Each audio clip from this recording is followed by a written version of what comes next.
অৰুণোদয়ত 25,000কৈ 10,000কৈ টকা দিবৰ কাৰণে কালেকশ্যন কৰিব নালাগে। বাবু আঁচনি দিবৰ কাৰণে কালেকশ্যন কৰিব নালাগে। মহিলাক লাখপতি বনাবৰ কাৰণে কালেকশ্যন কৰিব নালাগে। কিন্তু এই বানপীড়িত ৰাইজক এমুঠি অন্নটো দূৰৰ কথা, মেখেলা চাদৰ আৰু টি চাৰ্ট দিব বিজেপিৰ সকলক, কৰ্মকৰ্তাসকলক কালেকশ্যন কৰিবলৈ দিছে। তহঁতি পইচা তুলি দে, আমি এই দান কৰিম। আৰু পইচাও পইচা 12 কোটি টকা, 2 লাখ মেখেলা চাদৰ আৰু 2 লাখ টি চাৰ্ট দিব। 10 কোটি টকা লাগিব মেখেলা চাদৰত, 2, 5, 10 এযোৰত 5,000কৈ ধৰক, আৰু 1,000 টকীয়া টি চাৰ্ট দিব। কিমান বুৰ্বক বনাইছে, নিজৰ কৰ্মীসকলকে বুৰ্বক বনাইছে এই শিয়ালটোৱে গৈ চব। হা, এযোৰ মেখেলা চাদৰ যদি দিয়ে, 1,000 টকীয়া মেখেলা চাদৰ দিয়ে, কিমান টকা লাগিব?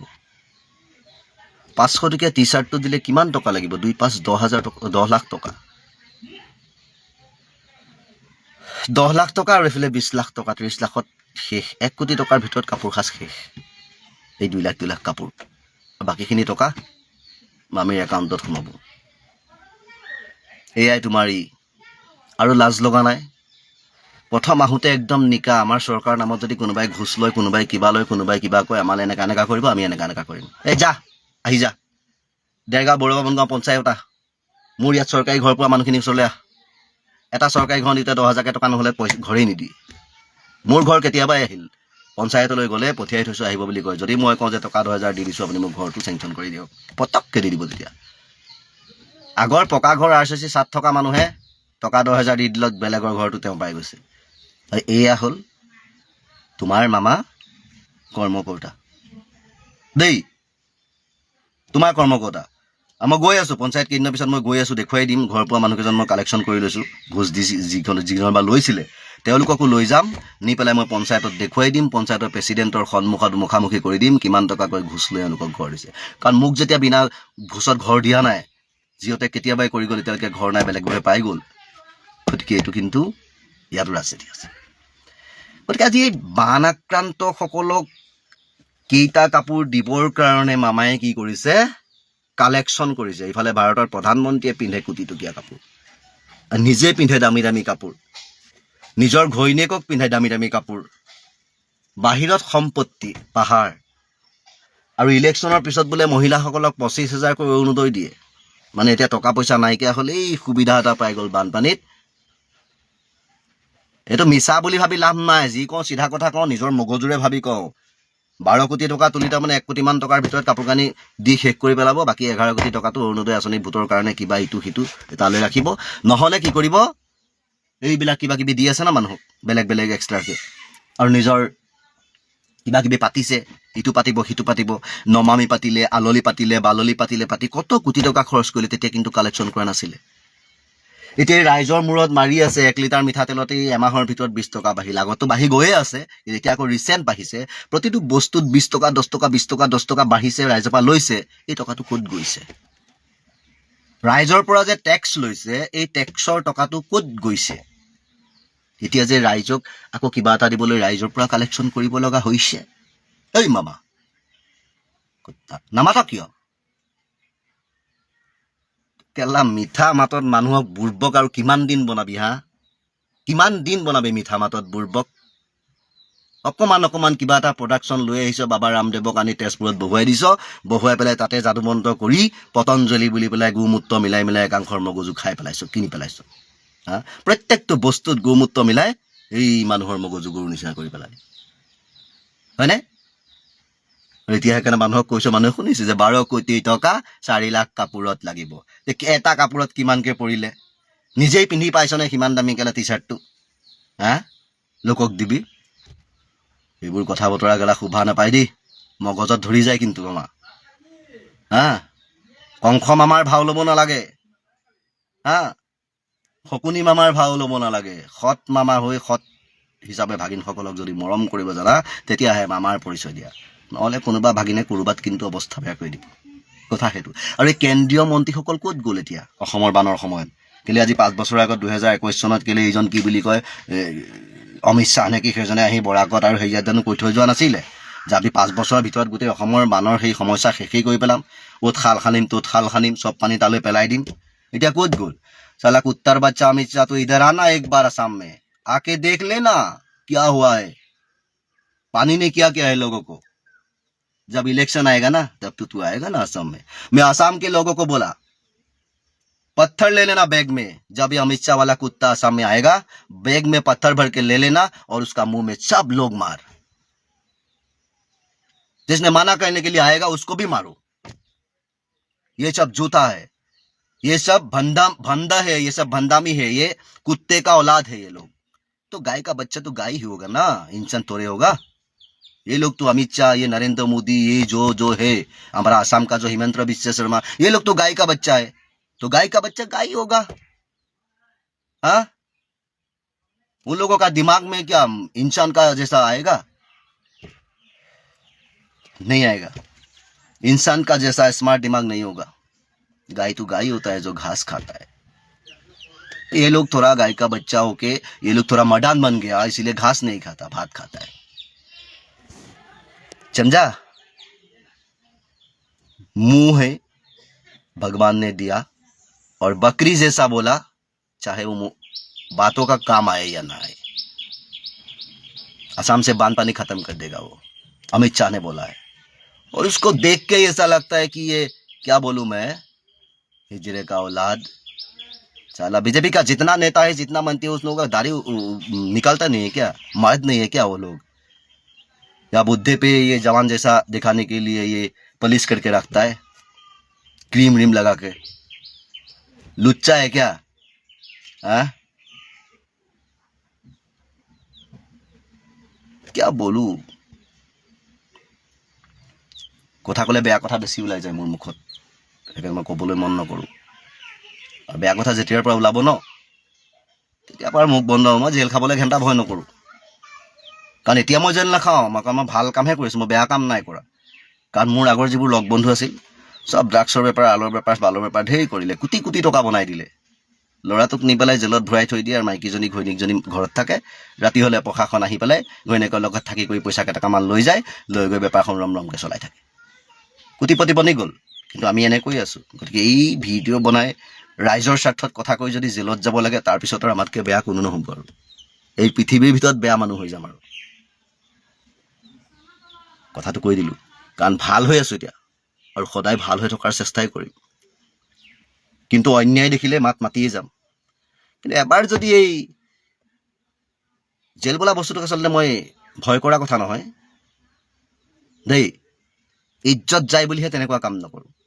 কিন্তু এবাৰ সোমাই যোৱা মানে এটা কি কামত গৈছে এইটো কথা নাই, কিন্তু ইজ্জতটো গুচি যায়। সেই জেগাত ভৰি দিয়াৰ মোৰ ইচ্ছা নাই। আৰু যদি বিনা কাৰণত কেনেকুৱা এই ভিডিঅ' বনাই কোনোবা দুখী মানুহক গালি পাৰি পেলাই যদি মই জেলত যাব লাগে, তাৰপিছত ওলাই আহি আৰু মোতকৈ বেয়া কোনোৱেই নহ'ব। আৰু মই যি বেয়া কৰিম, সেই বেয়াত কোনোবাই বাধা দিবলৈ হ'লে সেইটোও বেয়া হৈ যাব, ইমানেই ক'লোঁ। গতিকে এই কথাবিলাক মনত ৰাখিব। মই কথাবিলাক এইটোৱেই কৈ আছোঁ যে 12 কোটি টকা যদি সংগ্ৰহ কৰিছে, বান আক্ৰান্তক কাপোৰ দিব নালাগে, এতিয়া শুকাইছে। যি সেই ঘৰত কাৰোবাৰ টুচক ফাটি গৈছে, কাৰোবাৰ ঘৰৰ বিচনা লোকচান হৈ গৈছে, কাৰোবাৰ ঘৰত থাকিবলৈ একদম অসুবিধা, এই মানুহ পঠাই এই বস্তুবিলাক ঠিক কৰি দিয়ক। এখন টুচক কিনি দিয়ক, ভাল ঘৰত শুব পৰাকৈ। খাদ্য বস্তু দিয়ক মানুহক। ঘপককৈ বানৰ পৰা উঠি খাবলৈ ক'ত ইনকাম কৰিব, ক'ত টকা পাব? কাৰোবাৰ টকাই পইচাই উটাই লৈ গুচি গৈছে। গতিকে এই বস্তুবোৰত গুৰুত্ব দিয়ক। কাপোৰৰ ভিক্ষা দিব নালাগে। শিৱসাগৰবাসী ইমান কাপোৰৰ অভাৱত নাই। গোটেই শিৱসাগৰবাসী কাপোৰ দিব। আমাৰ উজনি মানুহে উজনি মানুহক কাপোৰ দিব। আপুনি কাপোৰ দিবলৈ আহিব নালাগে। আপোনাৰ চৰকাৰৰ যিটো দায়িত্ব সেইটো পালন কৰক। আপুনি যিটো কাম কৰিছে সেইটো সৰু সৰু কণ্টেণ্ট ক্ৰিয়েটৰে কৰে, বুজি পাইছে? গতিকে সিমানকণ দিমাগ লৈ মন্ত্ৰিত্ব কৰি আছে আপুনি। হা, ৰাইজক আৰু জ্ঞান দিবলৈ আহিছে।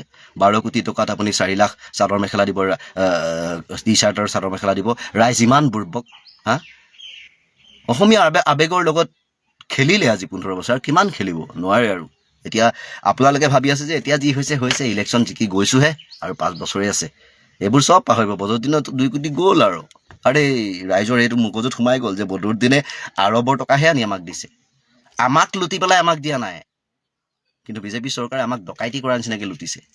ডকাইত, দিন ডকাইত। আৰু কালি আনি আছোঁ 1 লিটাৰ মিঠাতেল 180 টকাত, আজি লৈ আহিছোঁ 240 টকা। দিন ডকাইত।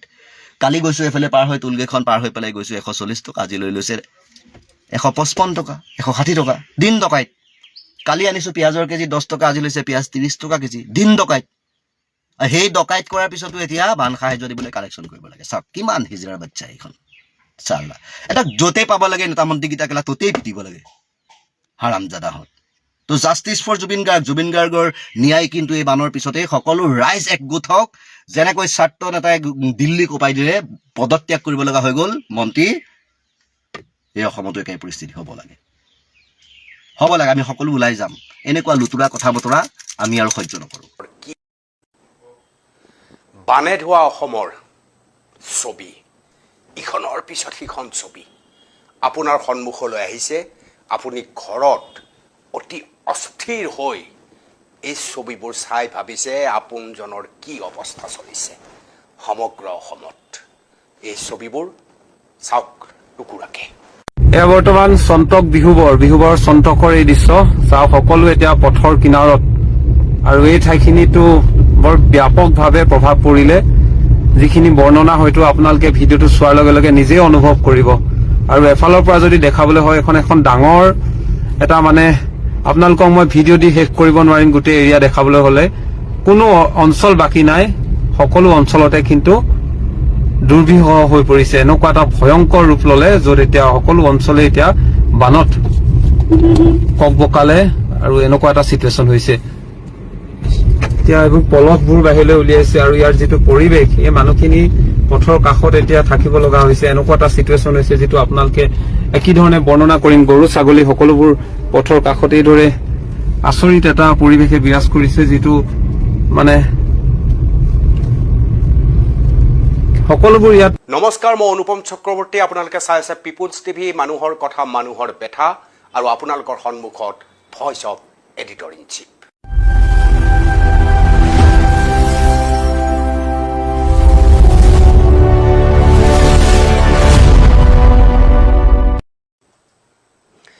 ৰাষ্ট্ৰীয় সংবাদ মাধ্যমে উজনিত হোৱা ভয়ংকৰ বানপানীৰ কিমান কভাৰেজ কৰিলে আমি সকলোৱে এতিয়ালৈকে দেখিছোঁ মই ধৰি ল'লোঁ যে বানপানীৰ সময়ত পানী যিহেতু বহুত উঠি থাকে তেওঁলোক আহিব নোৱাৰে কিন্তু বানপানী যোৱাৰ পিছত বৰ্তমান অসমত কি অৱস্থা চলি আছে সেয়া চাবলৈ কোনোবা এগৰাকী ৰাষ্ট্ৰীয় চেনেলৰ সাংবাদিক আপুনি উজনি অসমত দেখিছেনে এই সকলেই সাংবাদিক ৰাষ্ট্ৰীয় চেনেলৰ সাংবাদিক যিসকলে নিৰ্বাচনৰ সময়ত হেলিকপ্টাৰত উঠি ডাঙৰ ডাঙৰ নেতাৰ তেওঁলোকে সাক্ষাৎকাৰ গ্ৰহণ কৰে অসমৰ চাৰিওফালে তেওঁলোকে পিয়াপি দি ফুৰে চাৰিওফালে পিয়াপি দি ফুৰি নিৰ্বাচনৰ সময়ত তেওঁলোকে বিভিন্ন প্ৰচাৰ প্ৰসাৰে কৰি হাহাকাৰ লগাই দিয়ে আৰু এই সকলে নিৰ্বাচন পাৰ হৈ যোৱাৰ পিছতে এক প্ৰকাৰ অন্তৰ্ধান অসমৰ কোনো নাম তেওঁলোকৰ জিভাত এই পৰ্যন্ত নাই বুলি ক'লেও বঢ়াই কোৱা নহয় ৰাষ্ট্ৰীয় চেনেলৰ এয়াই কি দায়বদ্ধতা অসমৰ প্ৰতি ক'ত গ'ল অৰ্ণৱ গোস্বামী অসমৰ সন্তান অৰ্ণৱ গোস্বামী সিদিনা আহি গুৱাহাটীত কৈ গৈছিল যে মই অসমীয়া বুলি গৰ্ব কৰোঁ ক'ত গ'ল সেইজন অৰ্ণৱ গোস্বামীৰ টিভি শ্ব'ত ক'ৰবাত অসমৰ বানপানী সম্পৰ্কে চৰ্চা কৰা আপোনালোকে দেখিছেনে ক'ৰবাত অৰ্ণৱ গোস্বামীয়ে বান সাহায্যৰ কাৰণে কিবা কৰিছে দেখিছেনে ইমান ডাঙৰ ফ'ৰ্চ থকাৰ পিছতো অৰ্ণৱ গোস্বামীয়ে কিয় ক'ব পৰা নাই যে অসমত এই ধৰণে বানাক্ৰান্তৰ দুৰ্দশা তাৰ পিছতো SDRFে ভালকৈ কাম কৰিব পৰা নাই কিয় প্ৰশ্ন সুধিব পৰা নাই ক'ত গ'ল অৰ্ণৱ গোস্বামী আমিতো অসম গৌৰৱ বুলি সদায় আমি ওপৰত ৰাখোঁ অৰ্ণৱ গোস্বামী আজি সেইজন অৰ্ণৱ গোস্বামীক এই বানপানীৰ সময়ত কতো আমি বিচাৰি পোৱা নাই বানে ধোৱা অসমখনক যদি ৰাষ্ট্ৰীয় পৰ্যায়ত আমি প্ৰচাৰ আৰু প্ৰসাৰ কৰিব পাৰিলোহেঁতেন তেতিয়াহ'লে কৃষকৰ বাবে বানে ধোৱা অসমীয়াৰ বাবে আৰ্থিক পেকেজ পাবৰ বাবে এটা শক্তিশালী আৰ্থিক পেকেজ পাবৰ বাবে সক্ষম হ'লোহেঁতেন কিন্তু তেওঁলোকৰ অসমক লৈ উত্তৰ পূৰ্বাঞ্চলক লৈ এয়াই পৰিণাম দিশৌ কিয় উফন্দি উঠিল দিচাং নৈৰ এই পৰিস্থিতি কিয় হ'ল ইয়াৰ উৎস কি ক'ৰ পৰা বানপানীৰ সৃষ্টি হ'ল প্ৰাকৃতিক কাৰণ নে নাগালেণ্ডত মনে মনে জলবিদ্যুৎ প্ৰকল্পৰ কাম চলি থকাৰ কুফল কোনো চৰ্চা আপুনি ৰাষ্ট্ৰীয় চেনেলত নাপায় উজনি অসমৰ শিৱসাগৰ চৰাইদেউ নাজিৰাৰ গাঁৱে গাঁৱে মানুহ শুব পৰা নাই, কান্দিছে, বোকাটোৰ শিশুৰ বিভিন্ন ধৰণৰ ৰোগ হৈছে, তথাপিও ৰাষ্ট্ৰীয় পৰ্যায়ৰ অঞ্জনা ওম কাশ্যপ, শ্বেতা সিং, অৰ্ণৱ গোস্বামীক কাকো আপুনি নাই দেখা। এটা শব্দ তেওঁলোকে লিখা নাই। আৰু এই বানপানীৰ সময়ৰ এই ভয়ংকৰ পৰিস্থিতিৰ সময়ত ৰাষ্ট্ৰীয় চেনেলৰ এইসকল সাংবাদিকে কক্ৰোচ জনতা পাৰ্টীৰ বৃহৎ ছাত্ৰ আন্দোলনৰ বিৰুদ্ধে কেনেকৈ যুদ্ধ কৰিব লাগে তাতহে তেওঁলোক ব্ৰতী হৈ আছে। এয়াই তেওঁলোকৰ ৰাষ্ট্ৰীয় দায়বদ্ধতা। কেতিয়াবা দুখ লাগে, কেতিয়াবা বেয়া লাগে, কেতিয়াবা এনেকুৱা লাগে যে এটা সময়ত আমি যিটো মাহীয়াৰ দৃষ্টিভংগী কৰিছিলোঁ, আজিকালি বৈদ্যুতিন মাধ্যমেই যেন সেই মাহীয়াৰ দৃষ্টিভংগী গ্ৰহণ কৰিছে।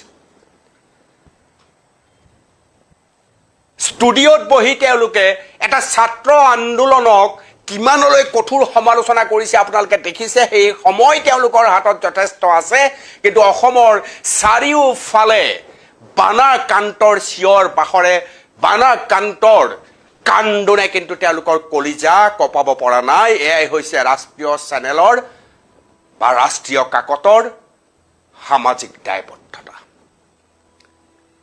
আজি এটা স্পট ৰিপৰ্টিং হ'ব লাগিছিল, অনুসন্ধানমূলক বাতৰি ৰাষ্ট্ৰীয় চেনেলত সম্প্ৰচাৰ হ'ব লাগিছিল যে কোনো দিনে যোৱা 10, 15, 20, 25 বছৰ ধৰি বানপানী নেদেখা শিৱসাগৰে কিয় দিখৌ নৈৰ পৰা দুখ পাব লগা হ'ল। কাৰণ কি?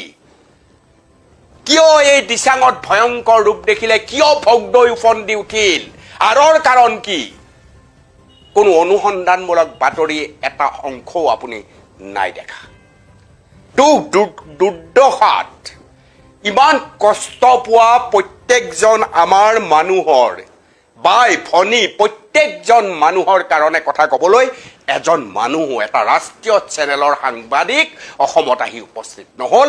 কাইলৈ আপুনি নিৰ্বাচন পাতক, লোকসভাৰ নিৰ্বাচন পাতক। এমাহ আগৰ পৰা এওঁলোকে অসমৰ চুকে কোণে সোমাই সোমাই এওঁলোকে তথ্য সংগ্ৰহ কৰিব আৰু প্ৰকাশ কৰিব, অমুক হ'ল, তমুক হ'ল, তমুক হ'ল। এয়াই হৈছে ৰাষ্ট্ৰীয় পৰ্যায়ৰ সামাজিক দায়বদ্ধতা।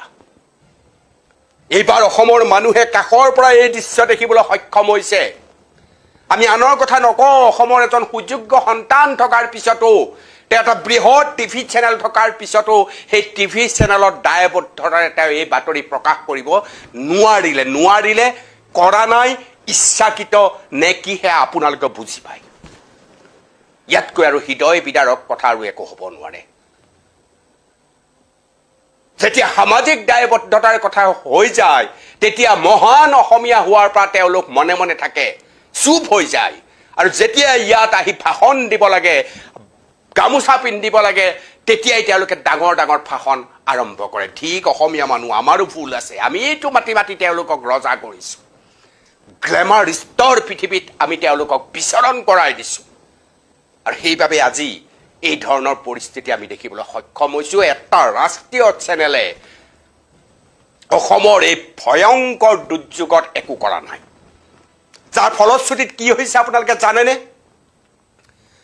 আজি কেন্দ্ৰীয় চৰকাৰৰ প্ৰতিনিধি দলে আহি চৰজমিন তদন্ত কৰিব লাগিছিল, কাৰণ যিকোনো মুহূৰ্তত আমাক এক আৰ্থিক পেকেজ ইমিডিয়েট, অতি শীঘ্ৰে আমাক এটা আৰ্থিক পেকেজ লাগে। যদি কেন্দ্ৰীয় চৰকাৰ প্ৰতিনিধি দল আহিবহে আমি শুনি থাকিম, তেওঁলোকে পৰ্যবেক্ষণ কেতিয়া কৰিব আমি ভাবি থাকিম, তেতিয়াহ'লে আপুনি সেই সুবিধা ক'ৰ পৰা লাভ কৰিব? মই দুখনমান ছবি দেখুৱাইছোঁ ফুল স্ক্ৰীনত, ৰাষ্ট্ৰীয় চেনেল। मेरे प्यारे भाइयों और बहनों की खबर भाले आसे पता है परफॉर्मेंस इज नॉट गुड, क्योंकि मेरी आवाज थोड़ी है ये, मेरी बात थोड़ी है ये है प्रधानमंत्री नरेंद्र मोदी का आवाज।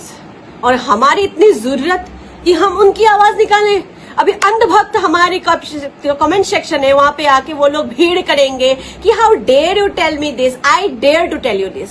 I am Preeti Priyadarshini and I am a girl from Assam, and this is a video that I want to reach each and every representative of the public of this country called India, where the majority, the party which won with a majority, the NDA, not just one party BJP but the NDA, who is responsible for the well-being of every single part of this country called India, is paying no heed to my place called Assam. ये असम में आज जो बाढ़ हो रहा है, इस बाढ़ के बारे में हमारे शायद देश के बहुत सारे मंत्रियों को तो पता भी नहीं होगा। प्रधानमंत्री का हम छोड़ देते हैं, जो मंत्री हमारे राज्य में है वही नहीं पहुंच पाए हैं बाढ़ पीड़ितों के बीच। अभी तक official record say that over 60 people have lost their lives, and this is not a regular flood that we see usually, which is also very dangerous. I have covered 2022 devastating flood which had claimed over 250 lives. 250 जन की मृत्यु हो चुकी थी 2022 की जो flood आया था असम में, उस पे तब भी हमने प्रधानमंत्री को यहाँ आते हुए नहीं देखा।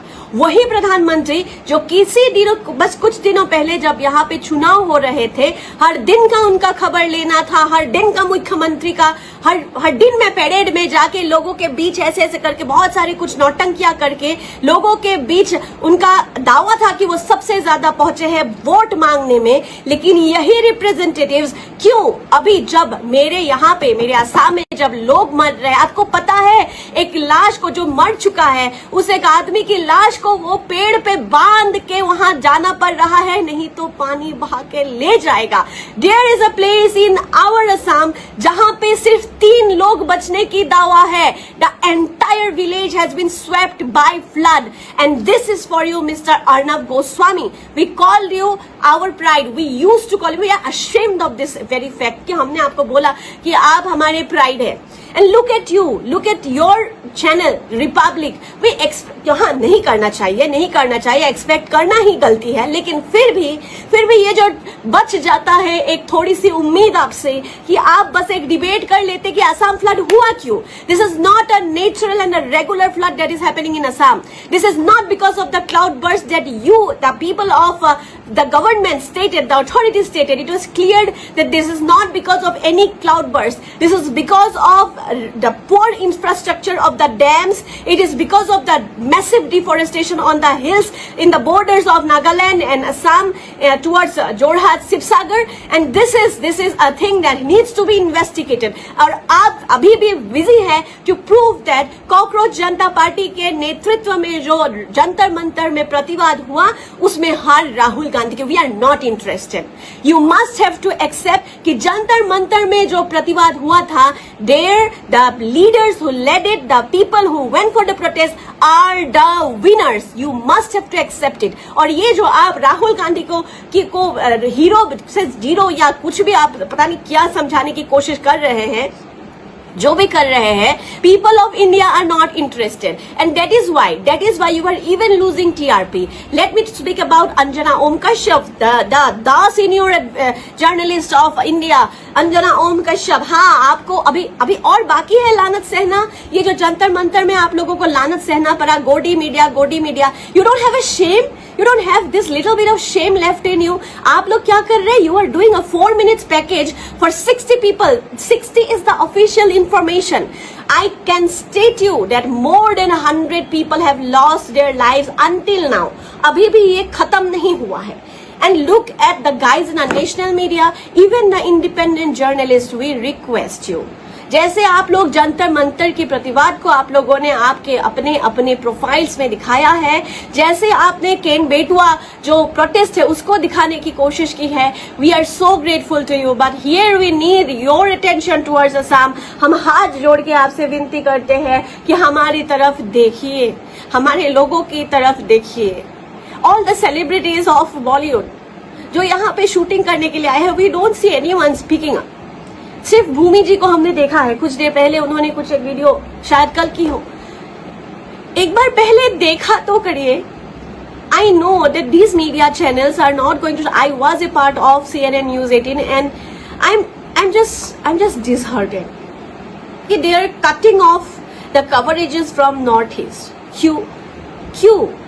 Every single national media, whatever we call them, tagged national media, is cutting them coverages from Northeast so that the entire country does not get to see what the hell is happening in my state and the region Northeast. जब मणिपुर जल रहा होता है, ये जो प्रधानमंत्री आप बोलते हैं कि ये विश्व गुरु है, he does not speak a single word on Manipur. जब असम यहाँ पे पानी में डूब रहा होता है, this person called Narendra Modi is not paying any attention. He has not even spoken once. ये जो चीफ मिनिस्टर है हमारा हिमंत बिश्व शर्मा, उन्होंने दावा किया है कि होम मिनिस्टर ने खबर किया है. हमको कैसे मालूम?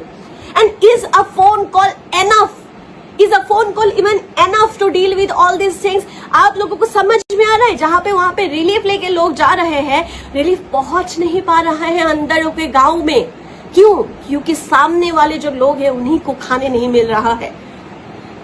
This is not just about one part call education. उनके किताब जब पानी में डूब गए हैं, कुछ नहीं है, घर पे एक सामान नहीं है. जो कपड़ा लोग वहां पे जाके लेके जाके दे रहे हैं, वो कपड़ा वो नहीं रख पा रहे हैं. And this is a serious situation in Assam. We claim your attention. मुझे नहीं मालूम, मैं एक बहुत छोटी सी इन्फ्लुएंसर हूं, पता नहीं हूं भी नहीं, but I don't know why.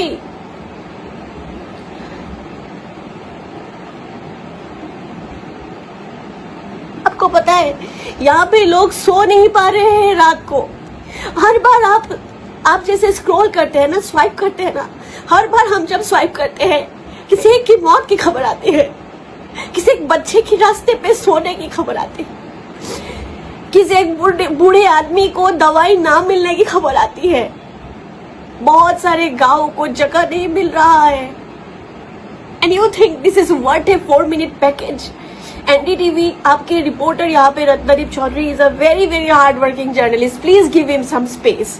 Please give him a half an hour show at least. We need India to know कि असम में क्या हो रहा है. I am very helpless.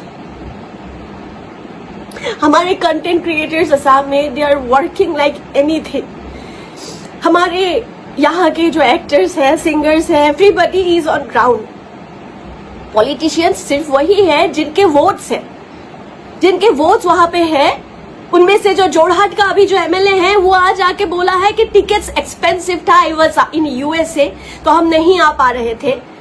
और आज आके वो पहुंचे, वो बीजेपी के एमएलए हैं. उनको छोड़ के those representatives whose votes are there in the constituencies, they are there.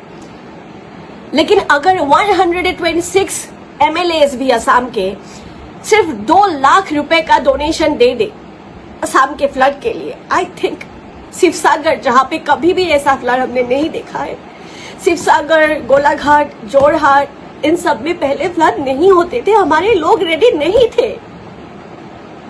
And this is not a natural flood जो आपको लगता है बारिश के होने से हुआ है. यहाँ पे कभी नहीं हुआ था. If you know the Ahom dynasty ने यहाँ पे अपना किंगडम बनाया था because this was a place on a higher place पे था ये. इसीलिए यहाँ पे उन्होंने अपना कैपिटल बनाया था. आज वही कैपिटल में इन दैट वेरी प्लेस 30 से ज्यादा लोग ऑफिशियली मर चुके हैं. बहुत सारों की तो हिसाब भी नहीं है.